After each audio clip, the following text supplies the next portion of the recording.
તો મેંદરડા તાલુકાના મીઠાપુરના સરપંચે આપ્યું છે રાજીનામું। ગામમાં વિકાસના કામો ન થતા સરપંચ બાલુભાઈ ત્રાડાએ રાજીનામું આપ્યું છે। અન્ય સમાચાર સુરતથી સામે આવી રહ્યા છે। સુરતમાં એસઓજી પોલીસે ગુનેગારો સામે લાલ આંખ કરી છે। સુરત શહેરના અલગ અલગ વિસ્તારોમાં એસઓજી પોલીસ દ્વારા એક મેગા કોમ્બિંગ ઓપરેશન હાથ ધરવામાં આવ્યું હતું। આ ખાસ ઓપરેશન દરમિયાન પોલીસે ગુનાહિત ઇતિહાસ ધરાવતા એક બે નહીં પરંતુ એક સાથે 72 જેટલા આરોપીઓની ધરપકડ કરીને સપાટો બોલાવ્યો છે। પોલીસના જણાવ્યા અનુસાર આ તમામ રીઢા ગુનેગારોને અલગ અલગ વિસ્તારોમાંથી ઘાતક હથિયારો સાથે ઝડપી પાડવામાં આવ્યા છે।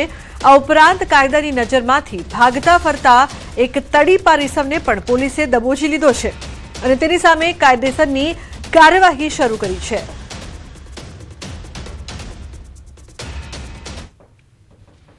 गई काले सांजे हाथ धरवामां आवेली हती अने अमारा डिविजननी जे अलग अलग टीमों है अने जे अमारा त्रणेय पीआईओ छे ने अलग अलग टीमों बनावी अने अमुक अमारा जे बातमीदारो द्वारा बातमीओ मळी हती के आनी पाछळ हथियार छे ए चेक करवामां आव्या।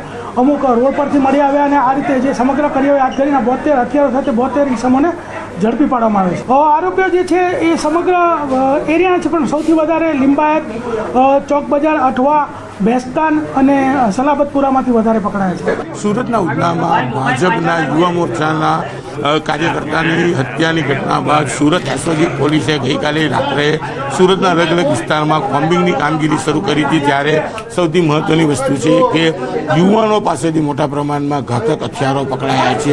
કહી શકાય કે સુરતમાં ચાકુ કલ્ચર જોવા મળી રહ્યું છે, કારણ કે આ ચાકુ વસ્તુ એવી છે કે જે સામાન્ય ઓનલાઈન મળતું હોય છે, ધાર્મિક સ્થળો પર મળતું હોય છે, હોટલની હાઈવે પર આવેલી હોટલોમાં મળતું હોય છે। ત્યારે કહી શકાય કે જો ઝઘડો થાય ત્યારે આ ચપ્પુ કાઢવાથી સામેવાળો વ્યક્તિ હંમેશા ભયભીત થતો હોય છે। ચપ્પુ જોડે પકડાય તો માત્ર પોલીસ એરેસ્ટ કરે છે અને બીજે દિવસે જામીન થઈ જતા હોય છે। જો હથિયારમાં ખાસ કરીને પિસ્તોલ, રિવોલ્વર જેવી વસ્તુ રાખે તો તેના જામીન કરવા અઘરા છે। તેને લઈને યુવાનોમાં ચપ્પુનો ક્રેઝ વધ્યો છે અને દ્રશ્ય જોઈ શકાય છે કે એક જ રાતમાં સુરતના અલગ અલગ વિસ્તારોમાં પેટ્રોલિંગ કોમ્બિંગ કરીને પોલીસે 72 લોકોને ઘાતક હથિયારો સાથે પકડ્યા છે। હથિયારો તમે જોઈ શકાય છે કયા પ્રકારના હથિયારો છે, જે પ્રકારે રેમ્બો ચપ્પુથી લઈ તલવાર અને કહી શકાય કે શાકભાજી કાપવાથી લઈ મોટા ઘાતક હથિયારો જોવા મળી રહ્યા છે। ત્યારે કહી શકાય છે કે સુરતમાં યુવાનોમાં ચાકુ કલ્ચર હાલ જોવા મળી રહ્યું છે। કેમેરામેન જીગર ગુગલ સાથે કીર્તેશ પટેલ, ન્યૂઝ 18 ગુજરાતી, સુરત। વડોદરા રેલવે એસઓજીને મળી છે મોટી સફળતા। મોટી માત્રામાં ગાંજાનો જથ્થો ઝડપી પાડ્યો છે।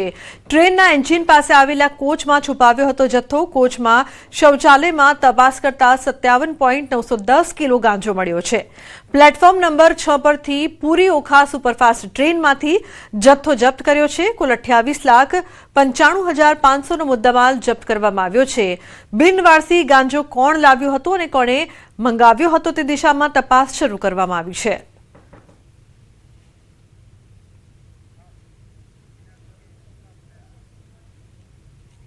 અન્ય સમાચારની જો વાત કરીએ તો વેરાવળમાં જાવેદ વાંત્રી નામના શખ્સ પર ફાયરિંગ થયું છે। વેરાવળ તાલાલા રોડ પર રેલવે ક્રોસિંગ નજીક ફાયરિંગ થયું છે। જાવેદ વાંત્રી નામના શખ્સને હોસ્પિટલ ખસેડવામાં આવ્યો છે। ફાયરિંગ કોણે કર્યું તે હજુ સામે આવ્યું નથી। જાવેદ વાંત્રી પર ભૂતકાળમાં ગુજસી ટોકનો ગુનો પણ નોંધાયો હતો એવું પણ જાણવા મળે છે કે તે હદપાર હતો। તો જાવેદ વાંદ્રી નામના શખ્સ પર ફાયરિંગ કરવામાં આવ્યું છે, તેને હોસ્પિટલ ખસેડવામાં આવ્યો। ફાયરિંગ કેમ કરવામાં આવ્યું છે તે તપાસનો વિષય છે। આ સમગ્ર મામલે પોલીસ દ્વારા વધુ તપાસ કરવામાં આવી રહી છે। તો જાવેદને હાલ હોસ્પિટલમાં ખસેડવામાં આવ્યા છે। ભૂતકાળમાં જાવેદ પર ગુજસી ટેક જેવો ગુનો પણ દાખલ થયો હતો। દિનેશ જોડાયા છે વધુ માહિતી આપવા માટે। દિનેશ, શું વધુ વિગત સમગ્ર મામલે? જી બિલકુલ, જે પ્રમાણે થોડા દિવસે વેરાવળ ખાતે એક ફાયરિંગની ઘટના છે તે સામે આવી છે। આ ફાયરિંગની અંદર જાવેદ વાંદરી એટલે કે એક પ્રકારે કહી શકાય કે આમના ઉપર ભૂતકાળમાં ગુસ્સીટોકનો ગુનો પણ દાખલ થયેલો હતો અને તેમના ઉપર કોઈ અજાણા શખ્સો દ્વારા આવી અને ફાયરિંગ કરવામાં આવ્યું છે। જો કે હાલ જે પ્રમાણે માહિતી પ્રાપ્ત થઈ રહી છે તે પ્રમાણે જાવેદની સાથે અન્ય એક શખ્સ પણ હતો અને જેમને પણ સામાન્ય ઈજાઓ પહોંચી છે અને જાવેદ છે કે જેમને હાલ વેરાવળની વિમ્સ હોસ્પિટલ ખાતે સારવાર અર્થે ખસેડવામાં આવ્યો છે। સાથે સાથે પોલીસ છે તેમણે પણ આરોપીને પકડવા માટે થઈ અને ચક્રો છે તે ગતિમાન કર્યા છે। જી બિલકુલ, આભાર સમગ્ર માહિતી બદલ। તો પોલીસે આ સમગ્ર મામલે તપાસ શરૂ કરી છે।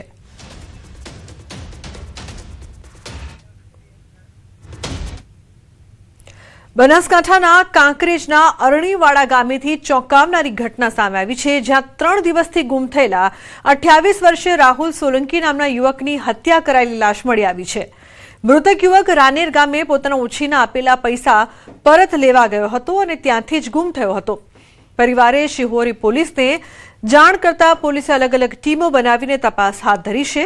શંકાના આધારે રાનેર ગામના દશરથજી દરબારની કડક પૂછપરછ કરાતા હત્યાનો ભેદ ઉકેલાયો છે. આરોપીએ માત્ર 30,000 રૂપિયા પરત ન આપવા પડે તે માટે રાહુલની નિર્મમ હત્યા કરી મૃતદેહને નદીના પટમાં દાટી દીધો હતો. શિહોરી પોલીસે આરોપીની અટકાયત કરીને આગળની કાર્યવાહી હાથ ધરી છે. વડોદરાના ગોત્રી જીએમઈઆરએસ હોસ્પિટલની વધુ એક બેદરકારી સામે આવી છે. મહિલા દર્દી માંડ બચ્યા છે.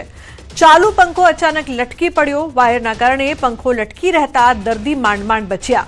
દાખલ દર્દીને પંખાના કારણે ઈજા પહોંચી હોત તો જવાબદાર કોણ, તે મોટો સવાલ ઉપસ્થિત થાય છે. અગાઉ અનેક વખત ગોત્રી હોસ્પિટલ આવી ચૂકી છે વિવાદોમાં, ત્યારે એકવાર ફરી વિવાદ, દર્દીને ઈજા પહોંચે તો જવાબદાર કોણ, તે મોટો સવાલ આ હોસ્પિટલ માટે ઉપસ્થિત થઈ રહ્યો છે. હાર્દિક જોડાયા છે ફોન લાઈન પર વધુ માહિતી આપવા માટે. હાર્દિક, આ હોસ્પિટલની આટલી મોટી બેદરકારી, ચાલુ પંખો અચાનક લટકી પડ્યો, શું અપડેટ આ મામલે?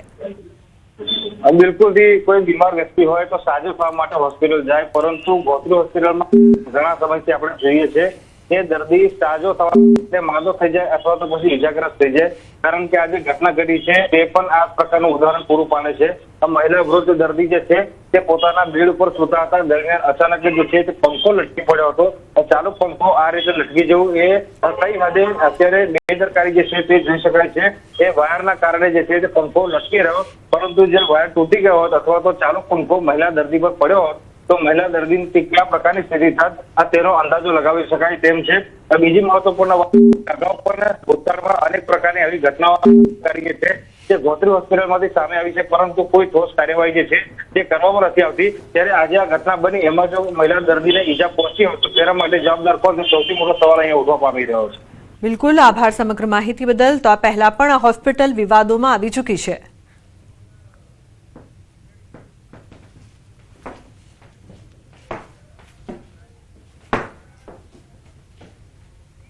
તો બુલેટિનમાં હાલ રોકાઈશું એક બ્રેક માટે. આપ જોતા રહો ન્યૂઝ.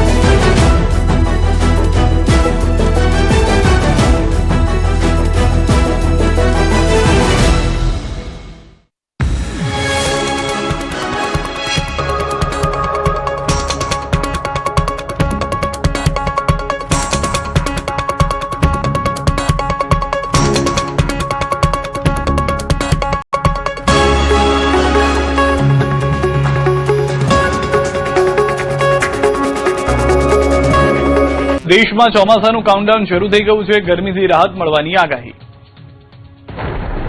દેશમાં ચોમાસાનું કાઉન્ટડાઉન શરૂ થઈ ગયું છે. હાલ દેશમાં ચોમાસું બેસવા માટે સાનુકૂળ સ્થિતિ છે. આંદામાન નિકોબારથી ચોમાસું આગળ વધી રહ્યું છે, જે 26 મેની આસપાસ કેરળમાં એન્ટ્રી થઈ શકે છે. ગુજરાતમાં 15 जून आसपास ચોમાસું પહોંચવાના એંધાણ છે. अभी मानसून का जो स्थिति है, अभी दक्षिण पश्चिम अरब सागर से कुछ और हिस्सों, कमरन क्षेत्र से कुछ हिस्सों, दक्षिण पश्चिम और दक्षिण पूर्वी बंगाल की खाड़ी के कुछ और हिस्सों और अंडमान सागर से अधिकांश हिस्सों, पूर्वी अंडमान